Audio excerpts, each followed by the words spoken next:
All right. So, as a bit of a disclaimer here, I have played through Princess Peach Showtime. I have seen like about half of Arlo's playthrough of it. So, I actually do have a pretty good understanding of what he's going to say here, what he's going to try to pull, what what his ridiculous narrative is going to be. It's going to be like the stale like YouTube nonsense, right? I haven't seen the video yet, but like I'm pretty certain I know already what he's going to say, and I'm not going to be happy by it. So, about it. So let's take a minute to watch Arlo be a little Muppet. All right, Mr. Arlo, Princess Peach Showtime, and one Reese's comes to 67.23. Okay. You know, my daughter is really looking forward to this one. Yeah, just order the game online. Just digitally download it. This is not a thing that happens in 2024. Arlo, you Muppet. Oh, yeah. Oh, actually, I should have asked. Would you like a protection plan? Mine too. What was that? My daughter, too. I also have a daughter, and she is excited to play this game. Oh. Well, do you think you might want a protection? She's a sweet girl. Real sweet girl. Her name is Rebecca, and this is all she wanted. It's her birthday today, and this is all she wanted. That's great. Happy birthday to her. So it's $3.99. She says I don't have to buy her a present for the next 10 years if I just get her Princess Peach Showtime this year. Are you not gonna buy her presents for the next 10 years? No, of course I am. I'm just, that's how much she wants this. How much she wants to play Princess Peach Showtime. I love her so much. She's a precious angel to me. Rebecca sounds like a really sweet girl. She is. So, the game and the candy is 67.23, please. I lied, it's for me. Look, man, it's for me because I'm a game reviewer. Oh, really? Yeah. And if I don't do this review, they'll fire me.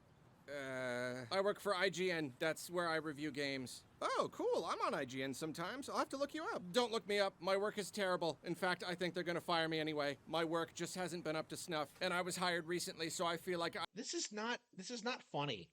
Like this isn't funny. Like I don't understand what's with this like kind of cringe humor that people love about Scott the Woz and Arlo. Like this isn't funny, okay? Like get over yourself, Arlo. Like I'm first on the chopping block during the next round of layoffs, which is inevitable. You know how things have been going in the industry. I've been dealing with a lot of anxiety about it, so yeah. I really need to review this game and make it really good so I don't get fired and I can continue to provide for my family. I have to provide for, Rebecca. Rebecca. Mhm. That's why I'm buying Princess Peach Showtime. Look, my guy, it honestly does not matter to me why you're buying the game. You could be buying it just for you, for all I care. That would be totally cool. I mean, I'll probably give it a go when my daughter's done with it. It looks fun. It does look fun. Yes, and I really like the costumes. They're fantastic. So, don't worry about it.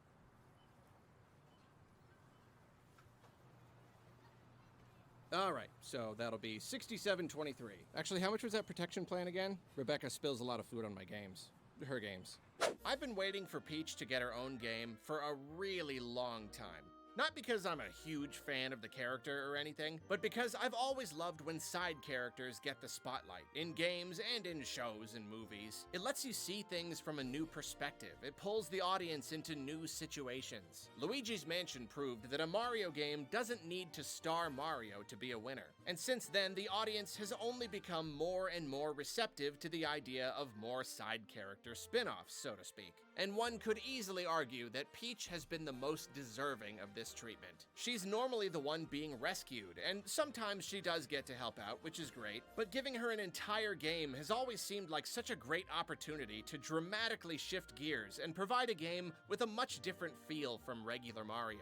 It would also be an opportunity to flesh out a character that typically comes across as a little one-dimensional. Now, don't get me wrong, I do also really like Peach. At the very least, there's the fact that I've been playing games with her in them since I was a kid. The familiarity alone has been enough to keep me crossing my fingers for a full Peach adventure. But the first 3 Paper Marios have also helped to flesh out her character a little more. And even if other series haven't really let this side of her personality come out, you might even say that Paper Mario Peach is simply her own character, it's all still part of my own headcanon. I've known Peach for a long time, and I've always known she has great potential.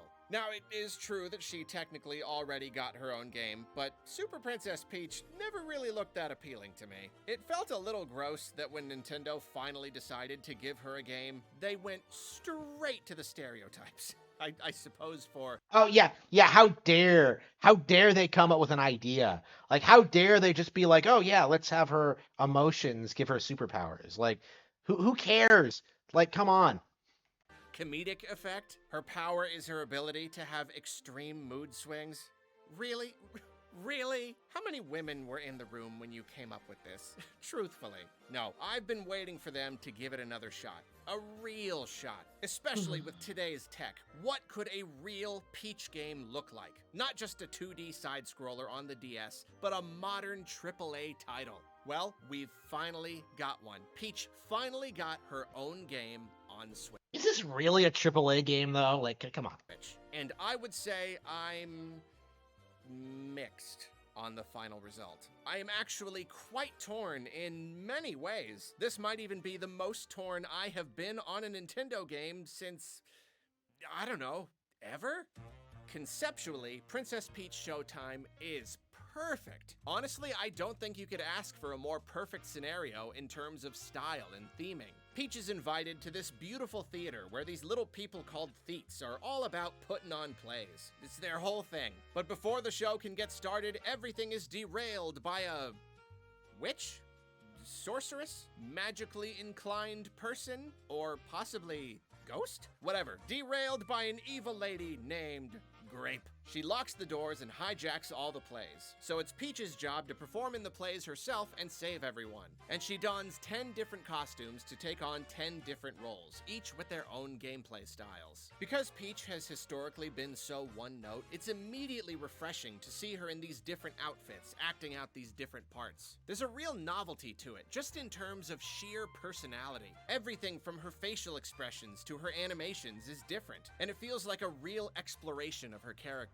She's normally so dainty that it's fun to see her lose herself in each role and take on a very active, heroic demeanor without ever losing the essence of what makes her Princess Peach. It really does just feel like we get to see a bunch of new sides of the character that have always been there under the surface. It's cool that she likes being dainty, that's who she is, but she's still comfortable playing the part of a ninja or a superhero when she wants to. And again, thematically, it all just works so well. The whole glamorous theatrical angle plays perfectly into her usual aesthetic. There's an element of magic and whimsy running throughout the whole game that feels so right in a story centered on Peach. Peach is all about her beautiful castle and her elegant dresses and being surrounded by people. So this environment works so much better than if you just stuck her into the kinds of situations Mario might find himself in. The game is unapologetically Peach. And I'm very happy that she's been given her own villain, her own evil counterpart, rather than just pitting her against Bowser or something, or using some other pre-existing Mario baddie. She's not fighting the same old fight, and Mario isn't even in the picture, which I really appreciate. This is her thing, full stop. I'm still not a fan of the name Grape, though. Truth be told. I mean, I get it, Sweet Peach and Sour Grape. It's just like you say, my favorite villain is Bowser. People are like, yeah. But then you say, my favorite villain is Grape. And people are like, what? It's okay, though. Grape doesn't have a whole lot going for her, and at first her motivation isn't... Wrong. Grape is awesome. Like, she has a great design, great motivation, like, great underlings. Like, she is a legit, really good Mario antagonist. You know, I made a video about that. Like, I really love what they did with Grape. Like, she is really compelling. And I'm very tired of people, like, trying to say she's not, but isn't actually clear, but by the end, that motivation kind of reveals itself and it retroactively feels very clever. Then her minions, the Sour Bunch, they're pretty fun. They're a fairly basic collection of baddies, but they've got some cool theming. A lot of them have this marionette puppet kind of thing going on, which is visually interesting and also allows Peach to destroy them and break them into little pieces without it being, too gruesome. But let's talk about Peach's different roles, because that's what the game is really about. It's not even costumes, as one might initially assume. I think it's less that she's donning these magical outfits and transforming, and more that she's embodying the spirit of these theatrical parts. I think the official word they use is ensemble, so I guess I can use that. Well, you've got 10 different ensembles, and each one has 3 levels. A lot of these setups mainly boil down to running around and attacking, but having other elements kind of built around them. Sword Fighter Peach can attack with her sword, but she also has this bullet time thing where she can counter after avoiding an attack. Kung Fu Peach can kick, but in these stages the enemies are designed so that they crash into each other. Mighty Peach can punch, but she can also pick up objects and throw them. So for ensembles like these, it comes down to the stage design to keep things interesting. But then other ensembles bring in gameplay that's much more unique. Patisserie Peach doesn't really fight at all, but instead mixes up cookies and decorates cakes. And these feel more like a collection of mini-games. Figure Skater Peach naturally skates around, so her movement is very different, and she both fights and dances using her spins and jumps. Mermaid Peach literally only sings, and this allows her to control fish, moving them around the screen. And of course, Detective Peach has you walking around and inspecting stuff, looking for clues and figuring out what people or objects to call out. So there's a pretty big variety of activities between these 10 ensembles. And I do really like variety. I love the different roles, the different settings, the different objectives. Constantly changing things up keeps the experience fresh, keeps it moving. You know that's my thing. There's no one activity that goes on too long. The problem with these different ensembles, though, and therefore a very big problem with the game, is that they're not all that much fun. This is Princess Wrong, wrong, wrong, wrong, wrong, wrong, wrong, wrong, wrong, wrong, wrong, wrong, wrong, wrong, wrong, wrong, wrong. The game is a lot of fun. Grow up. Like, what are you talking about? It's not fun. Like, Peach Showtime's absolute biggest weakness. It offers a lot of gameplay variety, but it falls into a very common trap that you see in a lot of games of this type. It's a jack-of-all-trades, master-of-none situation. Polishing gameplay and making it consistently... It doesn't need...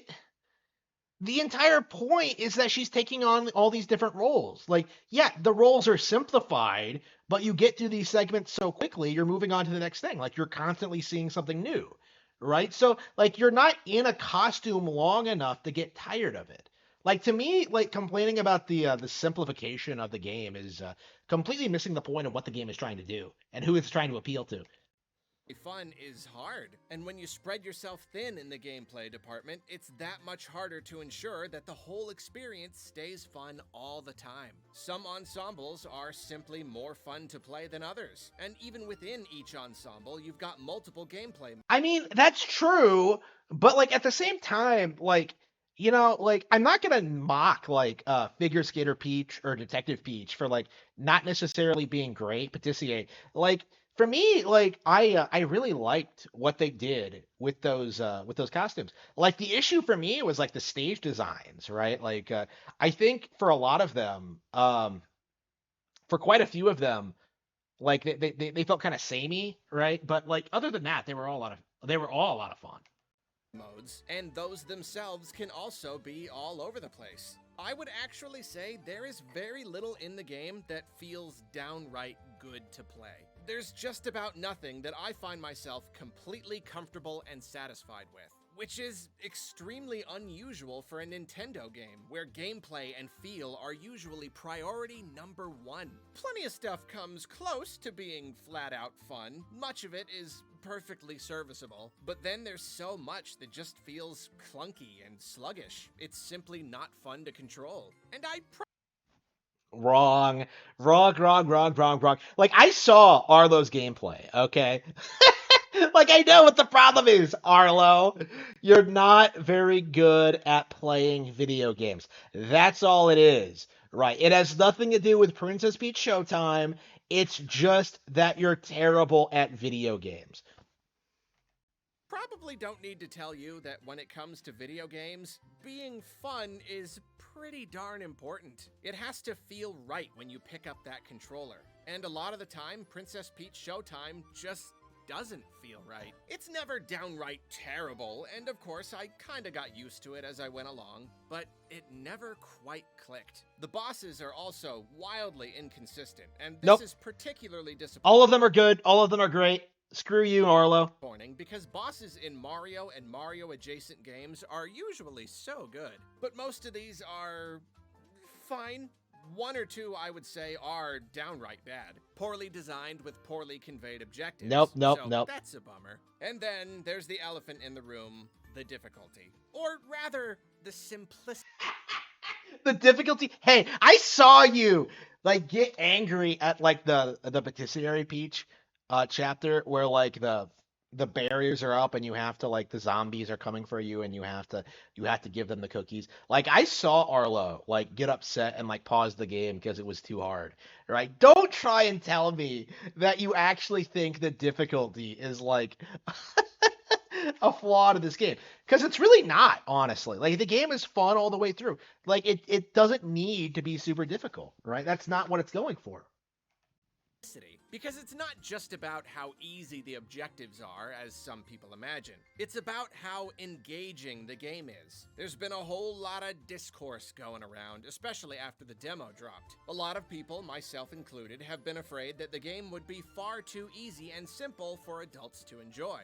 And then that, of course, gets a lot of people insisting that this is a game for kids and it's perfectly acceptable for it to be as easy as it wants. I'm not going to go into the whole thing here. It's kind of a bigger discussion for another day, but to touch on it briefly, I do think a game can be so easy that it hinders the fun factor. Nintendo makes games that are fun for kids and adults alike. Anyone can pick up a Mario game and have fun with it. Easy to pick up, hard to master. That's Nintendo. Showtime is not like that. This game is extremely easy. It does seem to have been designed.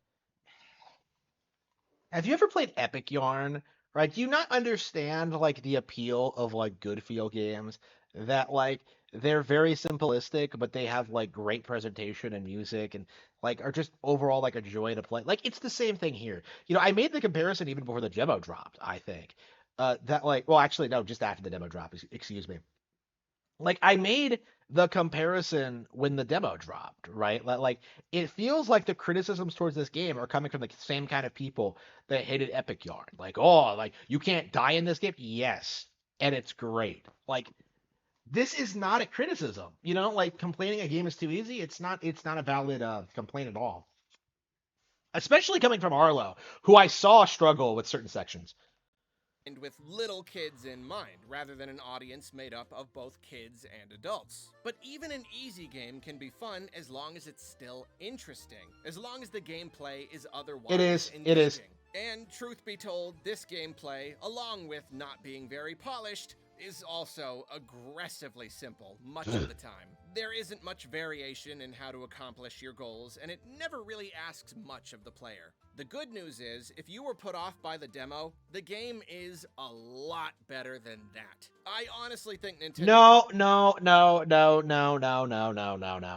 There was nothing wrong with the demo, right? Like, I think this is like the thing that really exposes Arlo here is that like the demo was great. Like that gave you a really good indication of what the game was going to be like, right? But you have a lot of these people like Arlo who were complaining about the game when the demo dropped, right? Trying to say that like, oh, but the demo was bad. No, it wasn't. Like it was an accurate representation of the end product.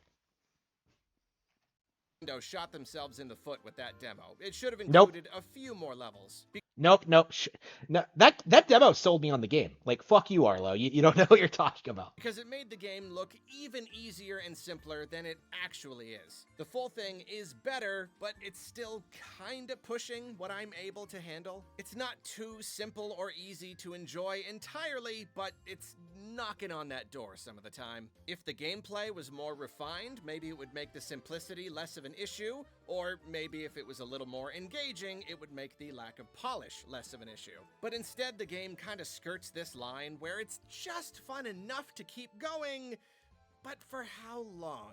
Well, we'll talk more about my overall thoughts at the end. Because now I want to tell you why Princess Peach Showtime is enjoyable despite the lacking gameplay. Going in, my biggest wish was that this would be one of those Nintendo games with a ton of heart, loads of visual elements, just exploding with charm, because I know that that can help elevate a project that otherwise struggles in the gameplay department. Yoshi's Crafted World was a little bit like that for me. The gameplay was fine, I did enjoy it, but it was really all about the fun visuals and all the effort they put into the overall presentation. And I'm happy to say that yes, this is the case here. Showtime's presentation is fantastic. Every level is a unique scenario. The game doesn't just reuse the same assets over and over again. You're always coming up against something new, and since everything is made to look like a stage production, this means elaborate set pieces that constantly change, effects going off all over the place. The feats are everywhere. They're a constant part of the production, and they help you out, and you help them out, and they comment on everything. I really do love their designs. I think they're really cute, and it's nice that they're always there, keeping you company, playing along with whatever scene is unfolding. Even if it doesn't always play out smoothly, there are all these different exciting scenarios you find yourself in. Lots of high-speed chase sequences with lots of visual flair, and I really do love how hard the game leans into the play aspect. There are certainly some sequences that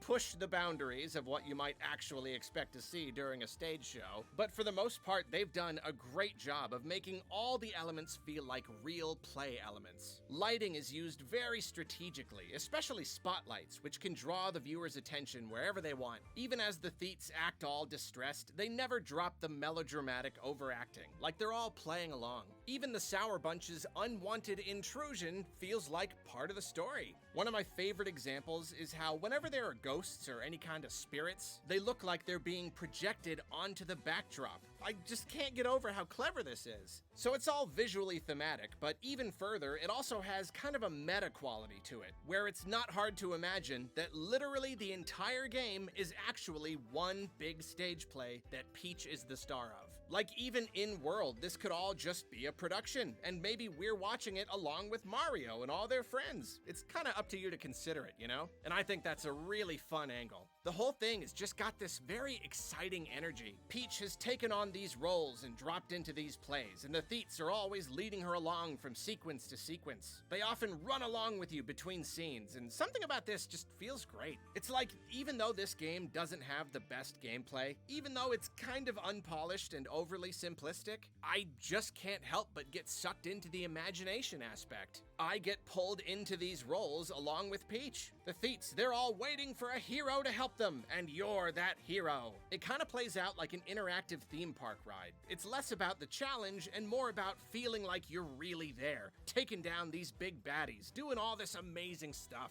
Sometimes it actually feels like the simplicity helps in this regard, because of course all this comes effortlessly to the hero. I'm playing a role here. Of course the fabled sword fighter is going to defeat every enemy, no problem. Of course the power suit wearing superhero is gonna effortlessly smash every obstacle. And this right here is where I am most torn on the game. On the one hand, I don't think any of Nintendo's games should be aimed at kids and only kids. Because why limit your game like that? Again, anyone can play Mario because it's got something to offer everyone. That's Nintendo's whole thing. A little kid can enjoy a game that an adult can enjoy. But if you make a game too simple, then only the kid can enjoy it. Put on Mario Kart, a toddler and their parent will have fun. But give that same pair one of those little play sets where you put the shapes through the holes, only the toddler is gonna have fun with it. No, I'm not looking for Dark Souls here. I'm just looking for enough to grab onto while I enjoy the fun visuals. And there's definitely something particularly frustrating that Peach's game specifically had to be the one aimed at kids. There are so many adults who have been waiting for Oh yeah, sure. Okay. Yeah, forget Kirby's Epic Yarn exists. Forget all those other Nintendo games targeted at younger audiences. Oh, let's bring up the misogyny argument. Let's bring up the fact that Nintendo hates women.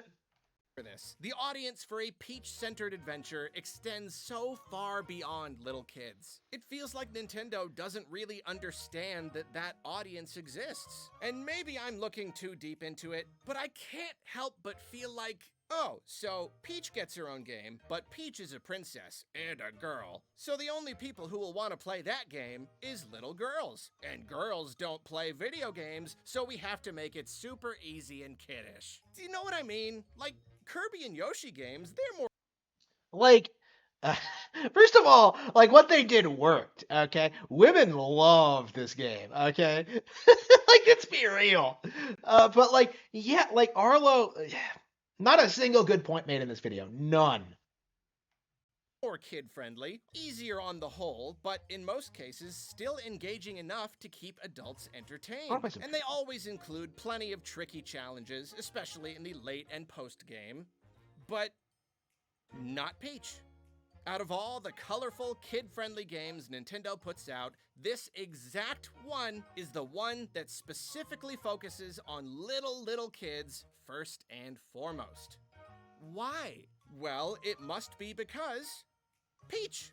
Because that's how Nintendo views Peach's fans. And I don't like that idea. Insert tearing noise. On the other hand, though, I can't deny that in being aimed more at kids, this game does accomplish something unique. A little kid might be able to play Mario, but it might require using modes and characters that let them avoid engaging with much of the game, or they might not be able to actually get that far. Again, Princess Peach Showtime is like an amusement park ride, one that invites you aboard and consistently empowers you, makes you feel like a hero. Its simplicity allows a kid to navigate this world on their own and make their way through this exciting adventure. It lets them have this theatrical, high-quality Nintendo-styled experience without worrying too much about controls and difficulty. Kids will enjoy it because the game is unabashedly their game. I can complain about it being too simple and alienating older Peach fans, but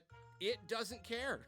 It's too busy letting little kids have the time of their lives, giving them an experience that they might not have had until years later when their gaming skills were developed enough.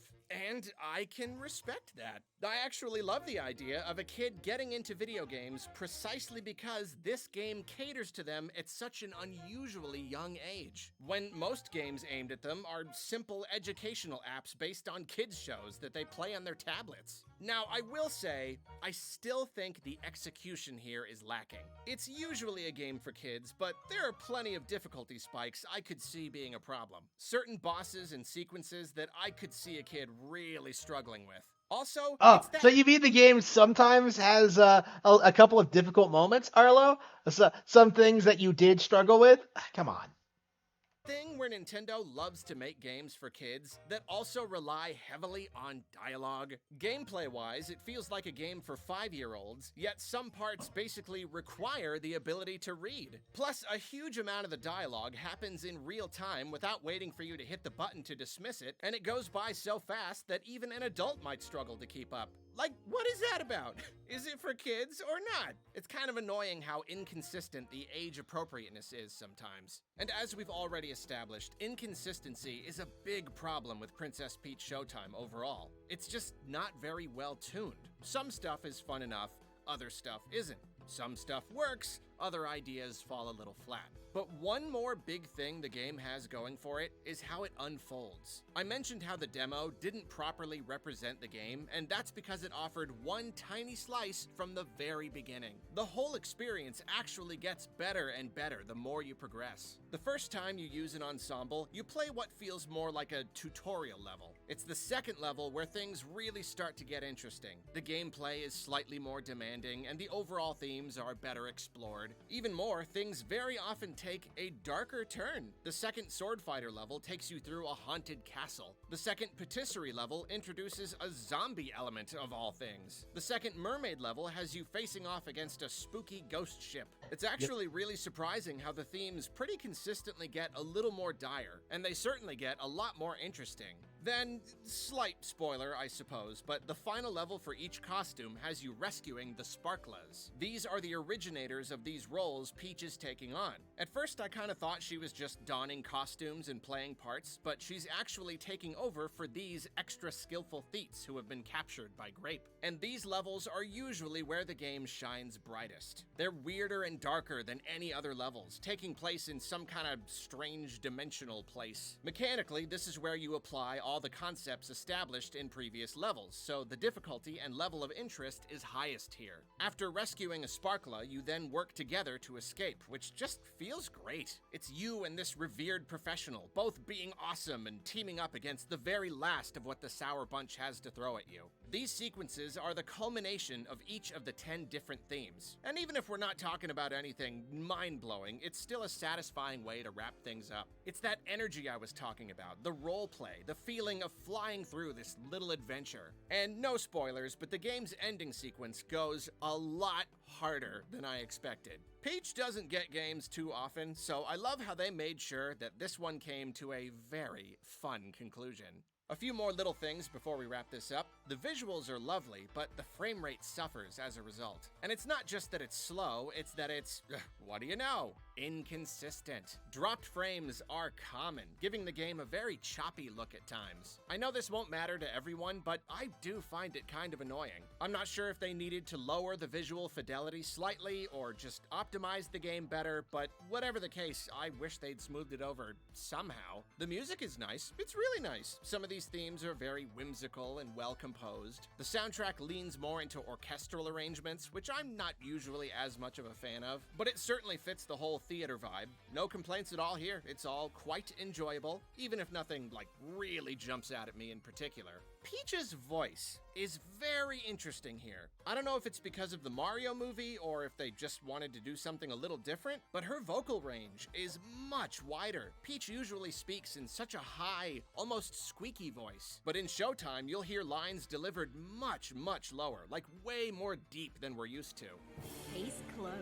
The higher up sound is still there sometimes, but not nearly as much. She doesn't use that same falsetto we're used to. She just sounds a lot more like an adult, honestly, and I actually kinda like it. She sounds more human, more expressive. It's a better fit for this game, where she's playing with such a wide range of themes and styles. Now, just to say I did it, I'd like to briefly touch on each ensemble and give my thoughts. Sword Fighter Peach. Swinging the sword doesn't feel great at first, but seeing stuff get all slashed up makes up for it a little. The slow motion thing is silly, but it's kinda satisfying to pull The swordplay is fine.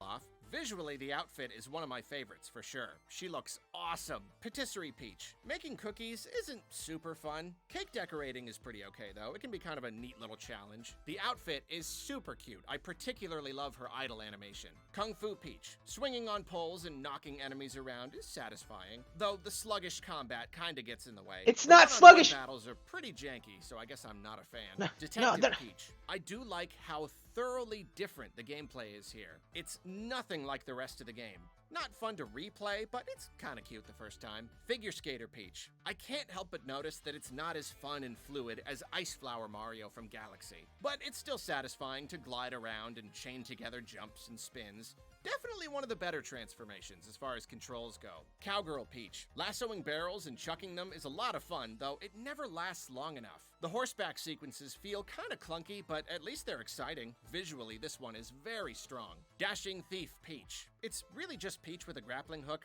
I think she could have used more here. More involved hacking might have been nice, but the hook is pretty darn fun to use and offers some more traditional platforming, as well as something akin to puzzles. Love the outfit. Ninja Peach. Stealth is the biggest thing here, and it's unfortunate that it's not particularly well done until the last level. The different ways she sneaks are all funny to see. The camouflage paper, the bamboo shoot underwater, I like it. The running sequences are pretty fun. I love how she runs on the walls, that's cool. Mermaid Peach. Probably the weakest. Controlling fish is an interesting idea, but the execution is very clunky and it's just not very fun. And Mighty Peach. Definitely a favorite of mine. Throwing stuff around and beating up big robots is fun, and the visual spectacle is some of the best in the game. I mean, she even gets a little origin story where the scientist powers her up. That's just cute. Finally, I'll mention the amount of content in the game. The main story took me about 8 hours to finish, and I didn't really spend any time going back through and grabbing all the collectible little sparkly things. Again, no spoilers, but after the story, you also unlock some other little challenges and collectibles which encourage you to go through the levels again.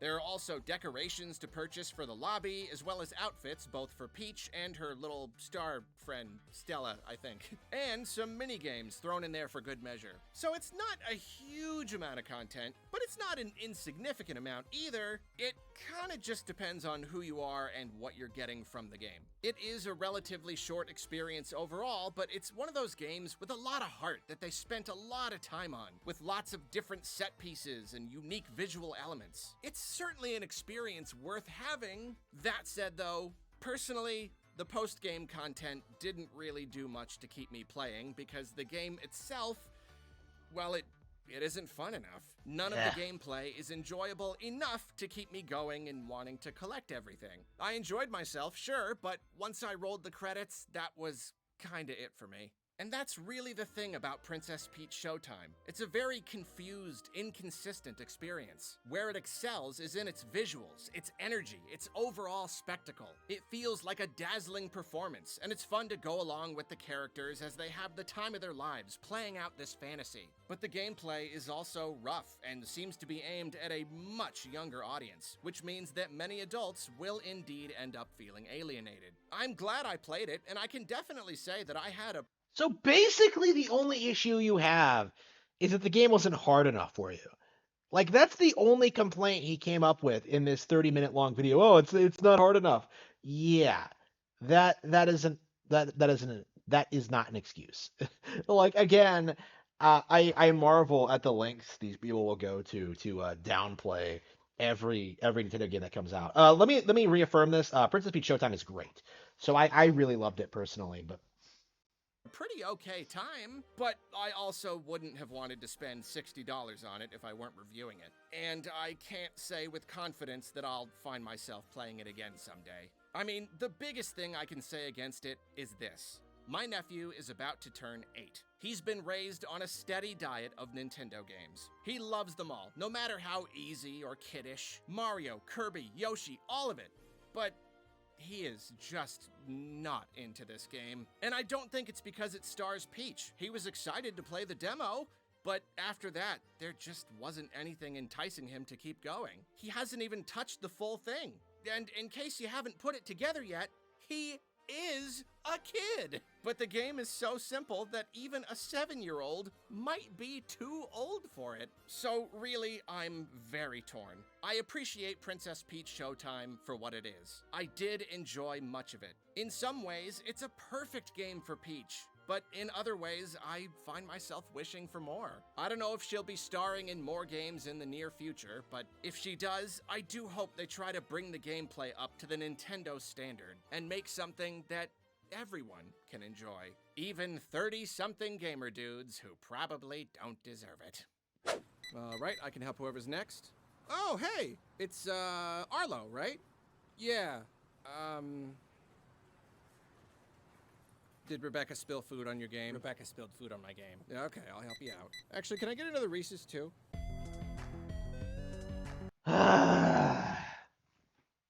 Okay. Yeah, so terrible video.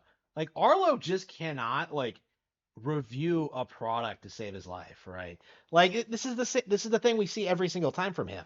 Is that he just sits there and he's just like, "Oh, the game is bad because it's easy," and there's really no other complaint other than that. Like he says his views on it are mixed, but like no, like it sounds like he had a lot of fun, right? Like I kind of felt that way when like I was watching him like play the game too. Is that like it sounded like he was having a lot of fun, but like oh he's a Nintendo YouTuber, so he has to like stick with the narrative. He has to like pretend the game has some glaring issue. No, the game was great. Get over yourself, Arlo. You are a Muppet.